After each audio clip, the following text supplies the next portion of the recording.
TET પરીક્ષામાં cut off વધારવાનો નિર્ણય, સત્ય, અસર અને આગળની લડત. નમસ્કાર મિત્રો, સ્વાગત છે તમારું અમારી યુટ્યુબ ચેનલમાં.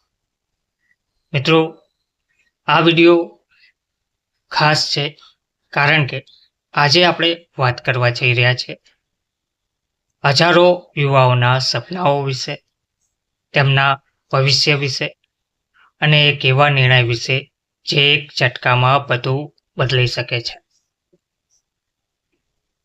વિડીયોની શરૂઆતમાં પહેલા જે સમાચાર જાહેર કરવામાં આવ્યા છે તે ટૂંકમાં સમજી લઈએ. ટેટની પરીક્ષામાં પાસિંગ કટ ઓફ ઊંચા રાખતા રાવ જોવા મળી રહી છે. આરક્ષિત અનારક્ષિત વર્ગ માટે 55% અને 60% ઉચ્ચ વર્ગ માટે રાખવામાં આવ્યા છે. સમસ્ત આદિવાસી સમાજના નવસારી જિલ્લા પ્રમુખ ડોક્ટર નીરવ પુલાભાઈ પટેલે મુખ્યમંત્રીને કરેલી રજૂઆત મુજબ તારીખ 21/12/2025ના રોજ રાજ્ય સરકાર દ્વારા લેવામાં આવેલ ટેટની પરીક્ષામાં ક્વોલિફાઈડ માર્ક્સ આરક્ષિત અને અનારક્ષિત વર્ગ માટે 55% અને 60% જેટલો ઉચ્ચ રાખવામાં આવેલ છે, જે અન્ય પરીક્ષાઓની સરખામણીમાં ઘણો ઉચ્ચ છે. જ્યારે જીએસઈટી જેવી પરીક્ષાઓમાં પણ એ દર આરક્ષિત અને અનારક્ષિત વર્ગ માટે 35% અને 40% જેટલો જ હોય છે.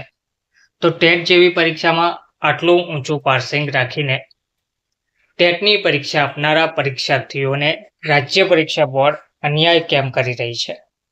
એ બાબત અનેક પરીક્ષાર્થીઓ અને એમના વાલીઓના મનમાં ઉદ્ભવી રહ્યો છે.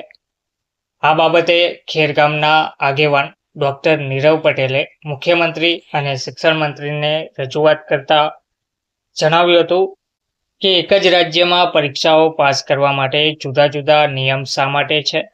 તે બાબતે અનેક ઉમેદવારોએ દુઃખ વ્યક્ત કરતા આશા રાખી હતી કે આપ સંવેદનશીલ મુખ્યમંત્રી તરીકે આ બાબતે યોગ્ય નિર્ણય લઈ ઘટતી કાર્યવાહી કરવાના આદેશ આપશો.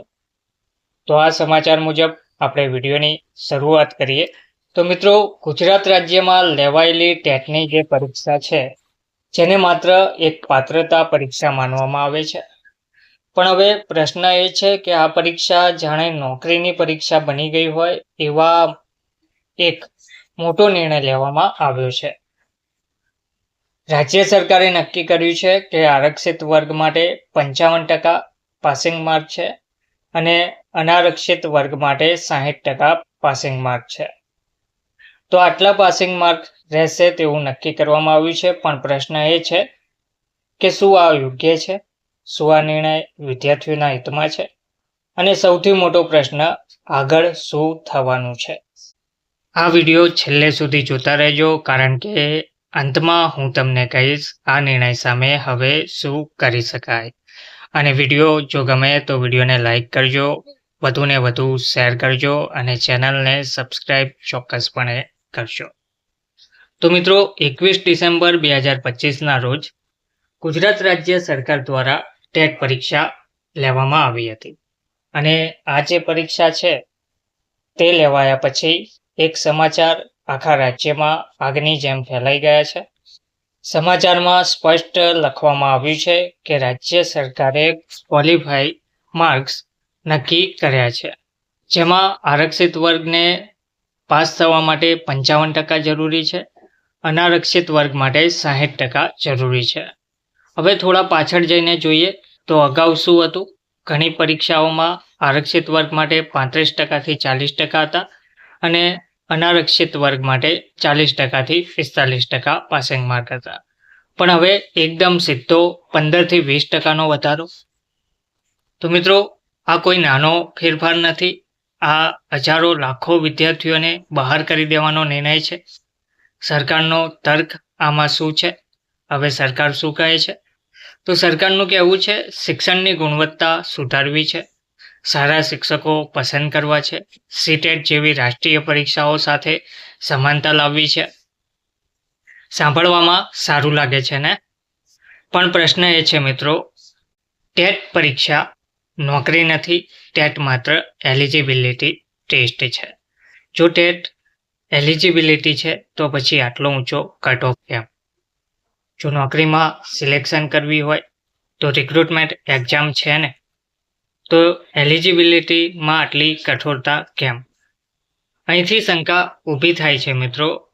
હવે થોડી વાત તે વિષય પર કરીએ કે પાસિંગ માર્કમાં વધારો કરતા ઉમેદવારો પર શું અસર પડી છે. તો આ નિર્ણયની અસરો સૌથી વધુ આ નિર્ણયથી કોણ પીડાય છે?